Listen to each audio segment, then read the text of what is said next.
Trita, how much of what's going on with the case of Venezuela, in your opinion, is related to the case of the West Asia in the Middle East? When it comes to if they attack Iran, Iran can block the Strait of Hormuz and Bab el Mandab in the Red Sea. And how do you see that relating to what's going on? If the United States decides to go all into, the regime change in Venezuela, they want to secure, they want to, somehow manage the energy market. And do you think that's the case with Venezuela? It certainly cannot be ruled out. First of all, to be very, very clear, oil is a factor in all of this, undoubtedly. And one of the benefits of the Trump administration is that they don't conceal these things. I mean, instead, he goes out and he clearly says that he believes that the oil apparently belongs to the United States. You wouldn't have had that type of a commentary during the first invasion of Iraq or during the Persian Gulf War in 1991. But was there thinking of that kind? Absolutely. So there is this element. I'm not so sure that the immediate thinking is that you manage the closing of the Strait of Hormuz in case of a larger war with Iran by taking control over the oil fields in Venezuela for a variety of reasons. And I do not pretend for a second to be an expert on oil, but we're talking about very different kinds of crude oil, completely different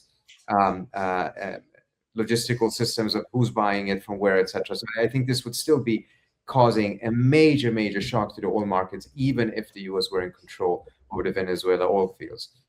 That is not an argument, however, that oil is not a key factor in the administration's thinking here. But everyone is watching what is happening with Venezuela closely. And even if it may not have much to do what is happening in the Middle East, it is fascinating to see that the elements who want to see a confrontation with Venezuela, who wants to see an invasion, who wants to see a regime change, they are the ones who are at least on a narrative level connecting it with Iran.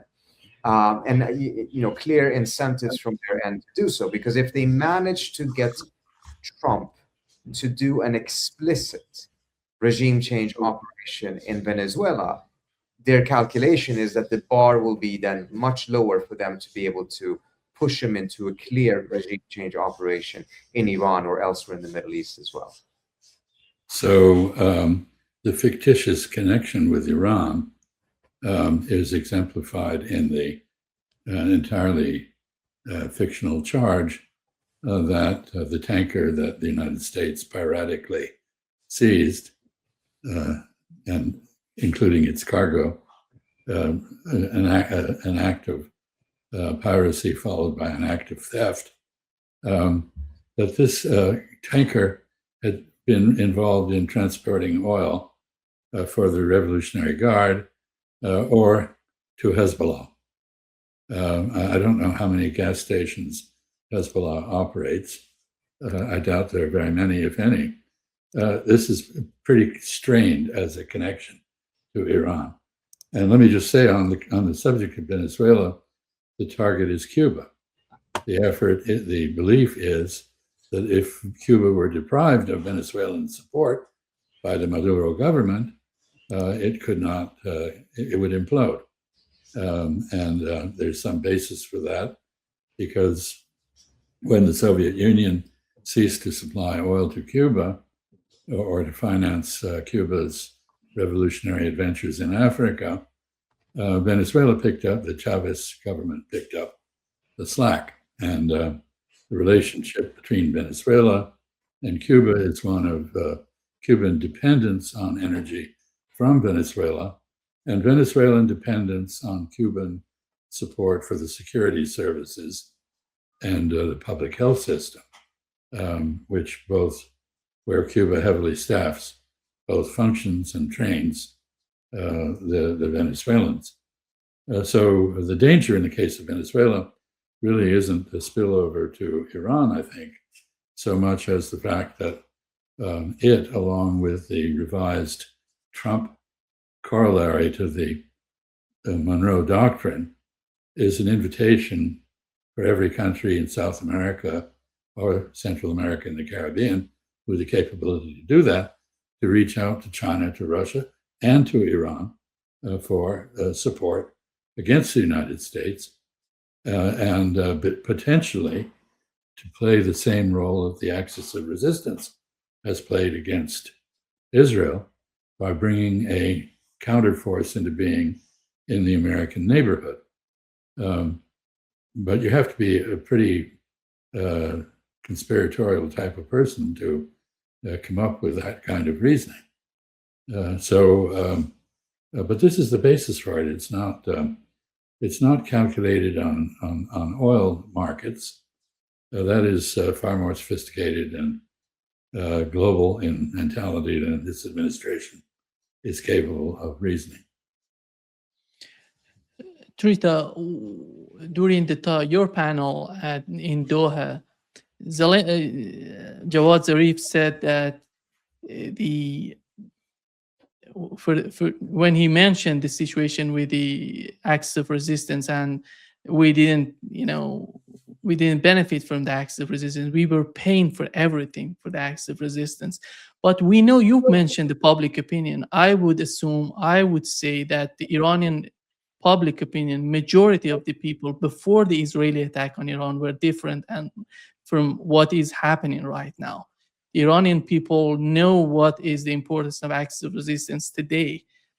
And because Iran was attacked, and they know that there is no, if they're going to attack Iran and Iran has no possibility of attacking them, or that would be huge for the Iranian economy, for the stability of the region. But after all, I was somehow stunned by the Kuwaiti ambassador bringing up the GDP of the Arab states and somehow bragging about it.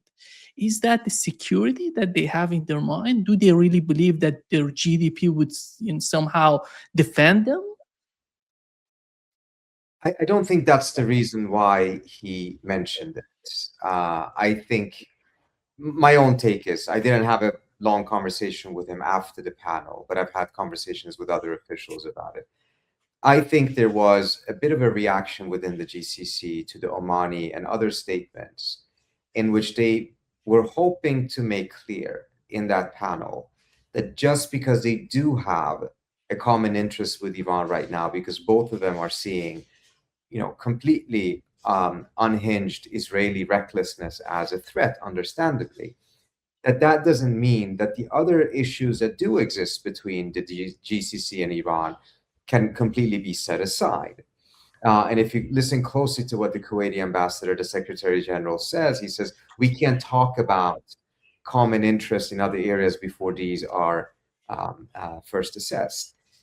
I personally think that was not necessarily the most effective way of making that GCC point.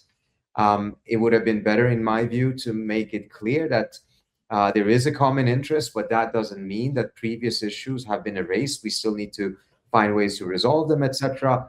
But make clear, yes, there is a common interest. That was not done. And I think this is part of the reason why the reaction became pretty fierce from Dr. Zarif's direction as well. And then it kind of became very entertaining for the audience, but perhaps not very constructive for GCC-Iran relations. But I think if I were to give a charitable interpretation, it would be that there are elements within the GCC who may agree that there is a common threat, but they don't want Tehran to think that then automatically means that all other issues are now automatically erased. And there was an attempt to perhaps make that point, but it wasn't made as effectively as it could. And then there was a strong reaction to it. But as much as that panel got, I think it got more views than every other panel discussion in Doha, except for Tucker Carlson's interview with the Prime Minister.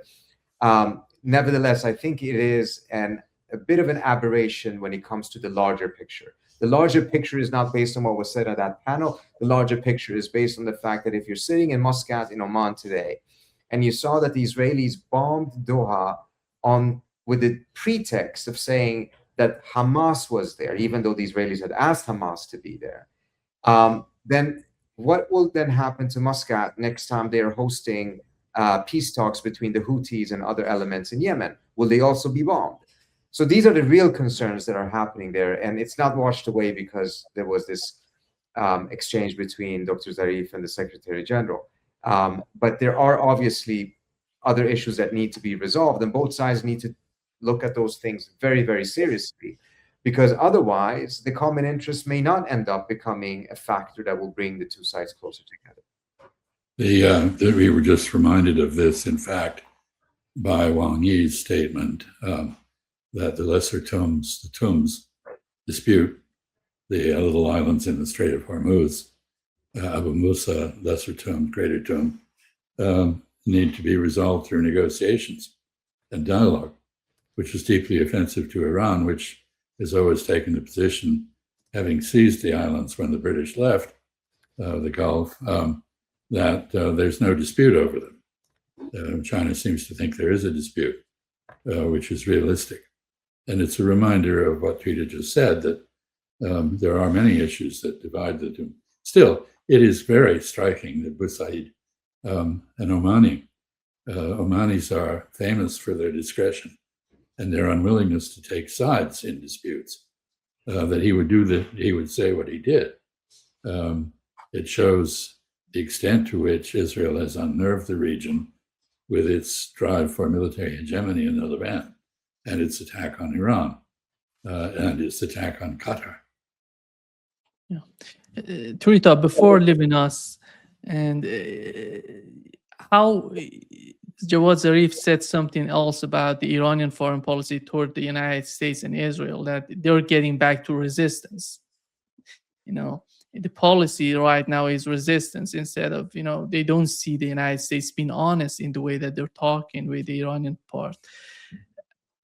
It was huge because Jawad Zarif talking about this way, it was an amazing, something I couldn't imagine before. What is happening? You talk with him. What is happening in Iran, in your opinion? I mean, understandably, there is a tremendous amount of anger, perhaps particularly felt by those who have spent 2 decades trying to get this diplomacy going. Right.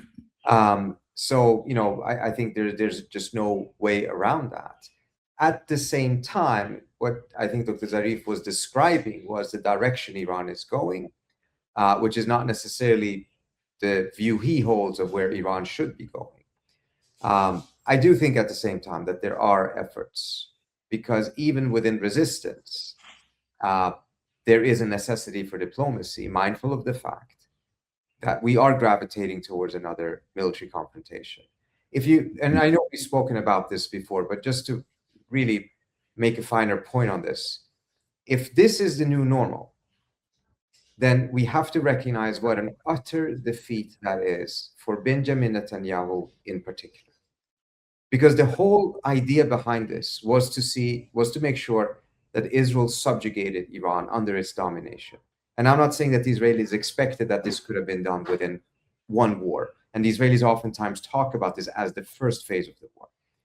But if it stops right now, then you essentially have mutual deterrence between Iran and Israel. Look at the situation of Gaza. The Israelis refused any ceasefire for 2 years, except for short pockets. And whenever they were forced to agree to it, they immediately violated it. Same thing with Hezbollah and Lebanon. For more than a year, completely refused. Once they agreed to it, they immediately violated it. On this case, between Israel and Iran, after 9 days, they started floating the idea of a ceasefire, and they have not violated it. Why? Because there is mutual deterrence between the two sides. There is a balance of terror between the two sides. And that is exactly what the Israelis did not want to achieve. They do not want to see any country in the region that can challenge Israel's maneuverability and that can have deterrence against Israel. Look what's happening in Lebanon. The US is pushing to make sure that the Lebanese armed forces is strong enough to be able to disarm Hezbollah, but weak enough to not be able to pose any deterrent capacity against Israel.